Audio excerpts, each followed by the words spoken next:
We'll guide you through how to make an image shake in CapCut PC. Quick disclaimer, skipping a single step will affect your final result. So you need to follow this step-by-step guide carefully. If this guide helpful, don't forget to like and subscribe. First, don't forget to comment if you still need our help or want to ask something, and we will reach you as soon as possible. Second, access the Windows Start menu and find CapCut by typing its name into the search field.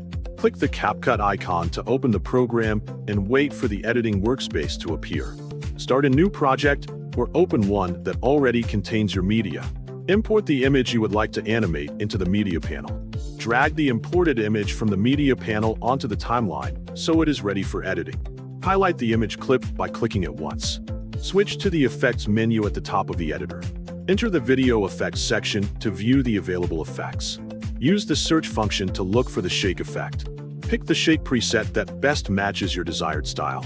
Drop the selected effect onto the effects track so it aligns with the image clip. Select the effect clip to reveal its customization options in the Properties panel. Change the available settings, such as intensity or speed, if your selected effect supports them. Resize the effect clip on the timeline to determine how long the image shakes. Play back the clip to evaluate the shaking animation.